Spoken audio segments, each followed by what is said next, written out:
हर depression में गया व्यक्ति बीमार नहीं है। असली बात तो यह है कि डिप्रेशन में वो जाता क्यों है, इस बात को समझने की जरूरत है। कोई भी व्यक्ति जो मंद बुद्धि का होता है उसे डिप्रेशन नहीं आता। ऊर्जावान व्यक्तियों को डिप्रेशन आता है। एक ऊर्जावान व्यक्ति जो कि जगत में कुछ कर सकता था बड़ा, जब उसको मार्ग नहीं मिलता उसको डिप्रेशन आता। बहुत साल पहले मुझे भी डिप्रेशन आया। डिप्रेशन तो आएगा, हर धार्मिक व्यक्ति को आएगा। बुद्ध को आया। वो जो आखिरी घटना तुम सुनते हो जब उन्होंने सारे प्रयास करना छोड़ दिए कि सब बकवास है, वो डिप्रेशन ही था। महावीर कहते थे कि यदि कोई व्यक्ति जैसा जीवन जीना चाहता है और उसको वैसा वो जीवन नहीं मिल रहा और फिर वो व्यक्ति सुसाइड तक करने का थॉट बना ले, तो वो कहते थे ये जीवेषणा, जीने की चाह कि जीऊंगा तो सम्राट की तरह, ये घुट घुट के नहीं जीना। और जब किसी व्यक्ति के अंदर ये जीवेषणा पैदा होती है कि जगत या तो मैं जीऊंगा अपनी शर्तों पे या त्याग दूंगा, नहीं जीना, वो डिप्रेशन की अवस्था है। डिप्रेशन की अवस्था में जीने का मन नहीं करता। तो मैं तुमसे कहता हूं, डिप्रेशन से घबराना मत, बल्कि हो सके तो प्रतीक्षा करना कि ये कब आता है। इससे पहले दुनिया में कभी ऐसा नहीं कहा गया कि डिप्रेशन का इंतजार करो। मैं तुमसे कह रहा हूं डिप्रेशन का इंतजार करो। मैं अभी 2-3 दिन से एक शब्द लिख रहा हूं अपनी पोस्टों में, और वो होता है ए डिप्रेशन फ्री जोन। ये डिप्रेशन फ्री जोन बनाना चाहता हूं और बुलाना चाहता हूं दुनिया के उन सारे लोगों को जो डिप्रेशन से गुजर रहे हैं। यदि वो डिप्रेशन से गुजर रहे हैं तो आए यहाँ, इस व्यवस्था में शामिल हों। आने वाले समय में डिप्रेशन से गुजर रहे लोगों के लिए अलग से कैंप करूंगा और उन कैंपों से निकालूंगा उन लोगों को जो जगत कल्याण के लिए आगे बढ़ सकते हैं वास्तविक अर्थों में।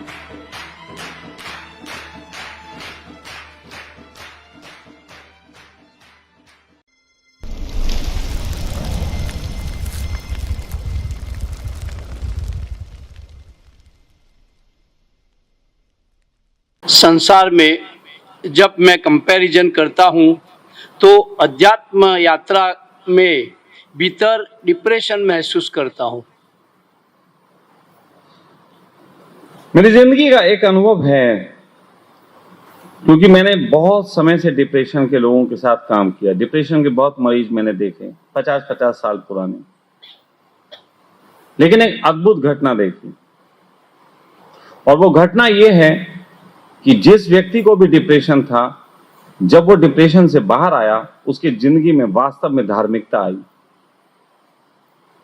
वास्तव में उसके अंदर मैंने धार्मिक लक्षण देखे। हर डिप्रेशन में गया व्यक्ति बीमार नहीं है।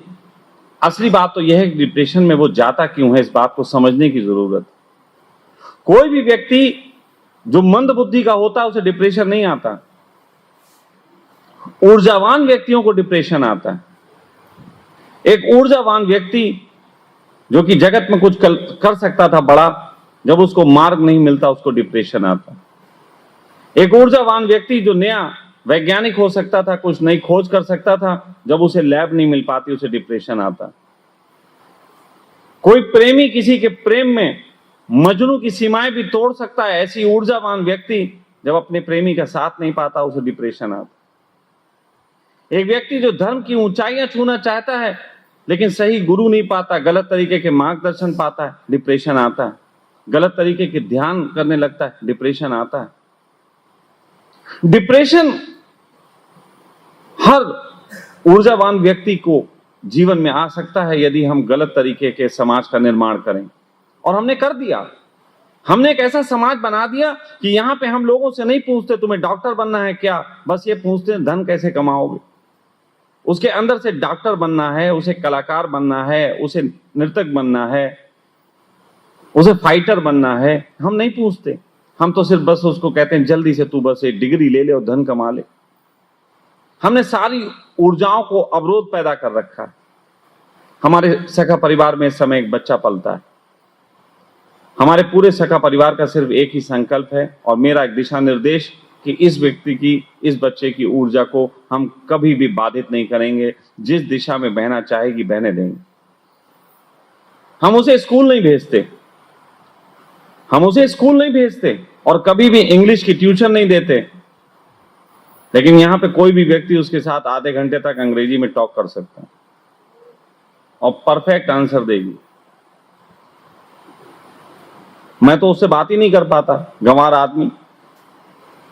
वाकई में मुझे नहीं आती अंग्रेजी, मैं तो उसे सुनता हूं, मैं कहता हूं इसका मतलब क्या, मुझे बताओ। लेकिन वो बच्चा अपनी यात्रा कर रहा, वो यहां आता है, ध्यान में भी आता है, हर बार ध्यान में आता है। ये बात अलग है तुम लोग उसे ध्यान कक्ष बोलते हो, वो डांसिंग फ्लोर बोलती। तो कहती है स्वामी जी डांसिंग फ्लोर कब चलोगे? और सही बात है, डांसिंग फ्लोर, यहां नृत्य है, यहां जीवन का नृत्य है। तो बात ऐसी है कि ऊर्जाओं को रोको मत। किसी भी पानी को बहने का तरीका नहीं सिखाया जाता, बस पानी के आगे जो तुमने रुकावट लगा रखी है उसे हटा दो। पानी बहना जानता है, हर बूंद को पता है सागर का पता, हर बूंद जानती है उसे पहुंचना कहां है। तुम्हारी रुकावटें ना होती तो हर बूंद सागर पहुंच गई होती। तो वो सही कहते हैं कि जितना ज्यादा ध्यान में ऐसे जाते हैं और डिप्रेशन जैसी चीजें फील होती हैं। और मैं भी बताऊं आपको अपनी जिंदगी का एक किस्सा, असली किस्सा। मुझे वैसे भी किताबी कहानियां सुनाने में कोई रस नहीं है, अपनी जीवन की बात करता हूं। बहुत साल पहले मुझे भी डिप्रेशन आया। बातें सुन लिया था ओशो की, कुंडलिनी जागरण की, बुद्धत्व की, न जाने कितनी बड़ी बड़ी बातें करता था, प्रयास हर तरीके की चीज में। आज बोला जाता, गुरु बोलते और जोर लगाओ और जोर लगाओ, हम तो पूरा ही जोर लगा देते थे। गुरु भी कहता था कम जोर लगाओ कम जोर लगाओ। वाकई में ऐसा होता था, मेरे साथ ऐसा हुआ है। एक बार ध्यान करने की अवस्था में मैंने इतनी ज्यादा जोर लगाया कि मेरी राइट साइड की बॉडी पैरालाइज्ड हो गई। यहां आज आपको बता रहा हूं, लेकिन मैं, क्योंकि मुझे वो करना था, मैं करता रहा। एक हाथ एक तरफ से पैरालाइज है, दूसरा हाथ मेरा चल रहा है। तो वहां जो स्वामी जी थे उन्होंने मुझे देखा और एकदम थोड़े से घबराए और मुझे आकर रोका। और उन्होंने बैठाला साइड में, मैं बैठ गया, बॉडी शांत हुई। लेकिन कुछ ऐसा हुआ कि 24 आवर्स तक मेरी आंखों से आंसू बहते रहे। अगले दिन जब तक मैं दोबारा वहां नहीं आया तब तक मेरी आंखों से आंसू बहते रहे। पता नहीं क्या हुआ था मुझे। लेकिन फिर इतनी तुरा वाला लड़का एक दिन डिप्रेशन में चला गया। मुझे भी आया डिप्रेशन, लेकिन वो डिप्रेशन ये था कि यार ये जो दुनिया जिसकी बातें होती हैं, क्या दुनिया ऐसी होगी? क्या ये कुंडलिनी जागरण वास्तव में भी होता है या केवल बातें हैं? ये आज्ञा चक्र, ये सहस्त्रार्थ, ये मोक्ष, ये सब कल्पना एकदम बकवास लगती थी। मेहनत कर रहा था इसके लिए, रिजल्ट कोई नहीं आ रहा था। डिप्रेशन आया और उस डिप्रेशन में मैं कई दिन तक पड़ा रहा। मैं निकला ही नहीं कि कहां जाना, क्या ध्यान करना, क्या बकवास बात। मैं पड़ा रहा। लेकिन फिर एक दिन सुबह के वक्त मेरे कानों में एक आवाज पड़ी मेरी मां की, और वो आवाज थी, अरे आज कितना कोहरा है। ये शब्द आज भी मेरे कान में वैसे ही गूंज रहे हैं, बताते वक्त जैसे उस समय गूंजे थे। कितना कोहरा। पता नहीं क्यों कोहरे से मुझे एक प्रेम रहा। मैं उठा और बस ऐसे ही थोड़ा उदास मन में, लेकिन कोहरे के साथ थोड़ा प्रेम। तो कहते ना कि बहुत उदासी हो तो थोड़ा बहुत प्रेम भी मिल जाए तो आदमी कहता ले लो यार। तो मैं निकल पड़ा सुबह का वक्त, और निकल पड़ा उसी रास्ते पे जहां पे मैं शमशान घाट जाया करता था ध्यान करने। उसी रास्ते पे निकला। तो अगर कोई मेरे शहर में शाहजहांपुर जाएगा या कोई मेरा इस वीडियो को सुन रहा है तो मैं बता देना चाहता हूं कि शमशान घाट के पास जो फाटक पड़ता है, उस फाटक के पास मुड़ते वक्त ही वहां पे एक चाय वाले की टपरी थी। वो तब भी थी 30 साल पहले, अब भी होगी। वो चाय वाले की टपरी थी, उसके यहां सुबह सुबह रेडियो पे एक गाना बज रहा था। वो गाने के बोल मेरे कान में पड़े, और वो गाने के बोल थे, लो आसमां झुक रहा है जमीन पर, लो आसमां झुक रहा है जमीन पर, ये मिलन हमने देखा यहीं पर, मेरी दुनिया मेरे सपने मिलेंगे शायद यहीं, सुहाना सफर और ये मौसम हसीन। बस आकाश को देखा, जमीन को देखा, कोहरे को देख के ऐसा लगा जैसे आकाश नीचे धरती से मिलने उतर आया है।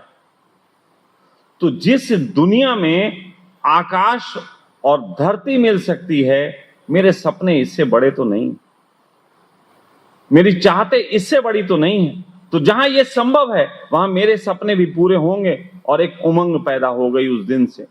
वो दिन है, आज का दिन है।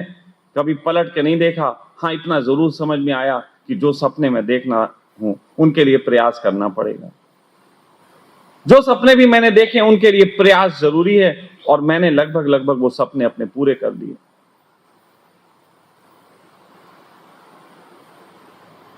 सिर्फ एक छोटी सी घटना, मुझे कोई गुजरना नहीं पड़ा किसी तरीके की थेरेपी से, कोई मैंने डिप्रेशन की गोलियां नहीं खाई, किसी तरीके का कोई प्रयोग नहीं, लेकिन वो एक क्लिक कर गई।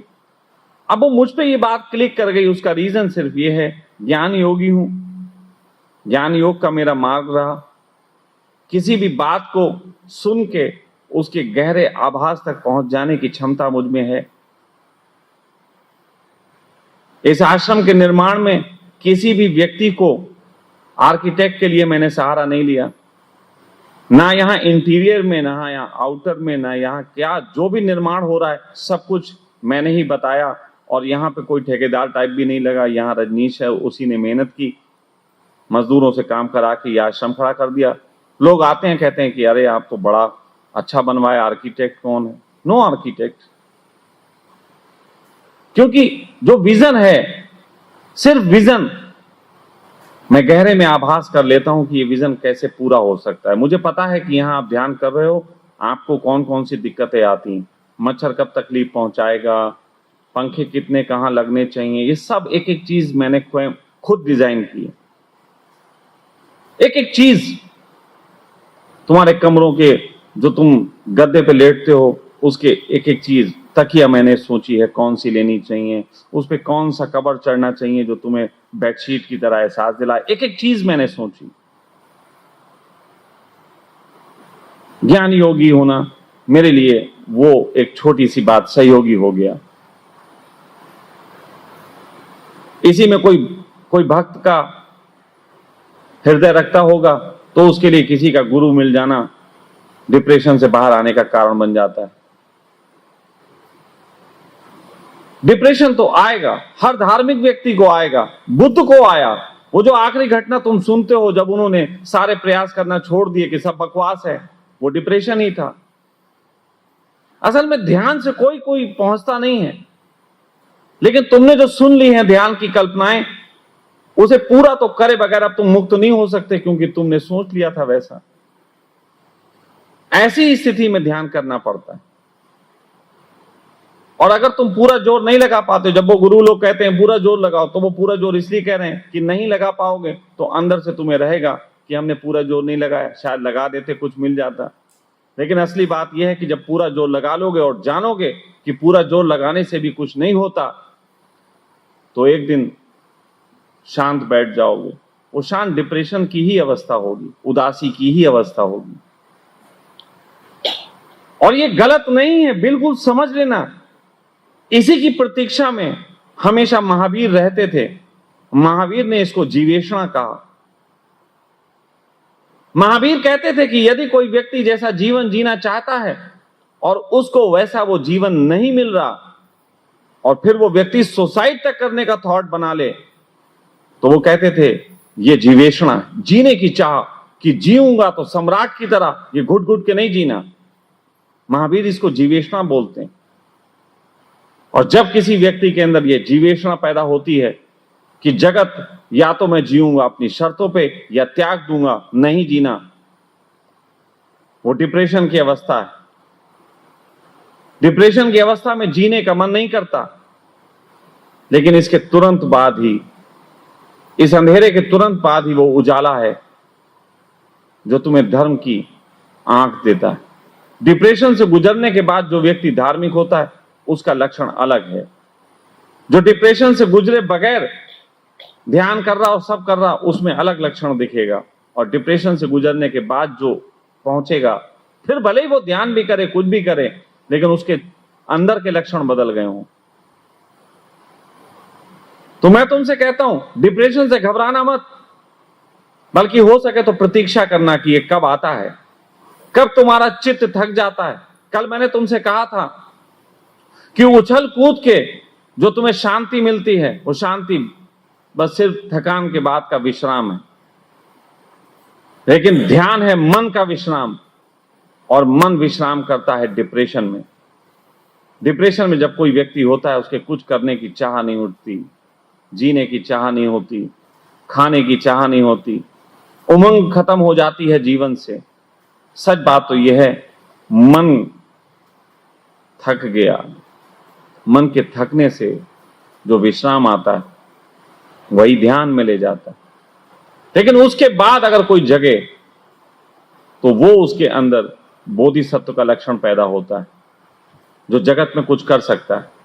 तो इसे डिप्रेशन से कोई मत घबराना। मैं आप सभी बैठे मित्रों को कह रहा हूं, आप में से कई गुजर चुके होंगे, कई गुजर रहे होंगे, कई गुजरने वाले होंगे, लेकिन मैं तुमसे कहता हूं, अगर तुम्हें ध्यान का कोई बहुत गहरा लक्षण देखना है तो इंतजार करो उस डिप्रेशन का, जब जीने की चाह समाप्त होने लगे। तब तुम वास्तव में पाओगे कि तुमने मन को जो है मार दिया। क्योंकि मन जीता ही तभी है जब उसे जगत में रस हो। उसका सारा खेल यही है, और तुमने मन को मार दिया, वो तुम्हें जीने की आकांक्षा छीनने लगेगा। लेकिन फिर मैं कह रहा हूं, मन से आगे आत्मा के हाथ में कमान थमा देना, बोधिसत्व हो जाना। इससे पहले दुनिया में कभी ऐसा नहीं कहा गया कि डिप्रेशन का इंतजार करो। मैं तुमसे कह रहा हूं, डिप्रेशन का इंतजार करो। मैं अभी 2-3 दिन से एक शब्द लिख रहा हूं अपनी पोस्टों में, और वो होता है ए डिप्रेशन फ्री जोन। ये डिप्रेशन फ्री जोन बनाना चाहता हूं और बुलाना चाहता हूं दुनिया के उन सारे लोगों को जो डिप्रेशन से गुजर रहे हैं। यदि वो डिप्रेशन से गुजर रहे हैं तो आए यहां, इस व्यवस्था में शामिल हों। आने वाले समय में डिप्रेशन से गुजर रहे लोगों के लिए अलग से कैंप करूंगा, और उन कैंपों से निकालूंगा उन लोगों को जो जगत कल्याण के लिए आगे बढ़ सकते हैं वास्तविक अर्थों में। अभी आप लोग जो यहां आए हुए हो, वो स्वयं के कल्याण के लिए आए हुए हो, और मैं आपको धक्का दे रहा हूं उस डिप्रेशन की तरफ जहां आप अपना मन मार दो, और उसके बाद फिर आपको निमंत्रण दूंगा कि आओ, और अब तुम्हें बताता हूं कि तुम्हारे मन का उपयोग जो करता था, अब उसकी कमान आत्मा के हाथ में देके और जगत कल्याण की तरफ बढ़ा सकूं। गहनतम अनुभव है मुझे उन लोगों का जो डिप्रेशन में रहे हैं, सरलता से बाहर आते हैं, एक अंधकार में एक छोटा सा उजाला दिखाने की बात। प्रश्न बहुत छोटा है, लेकिन इसके उत्तर देने बैठूं तो पूरे दिन बोल सकता हूं। फिलहाल इस पे इतना ही।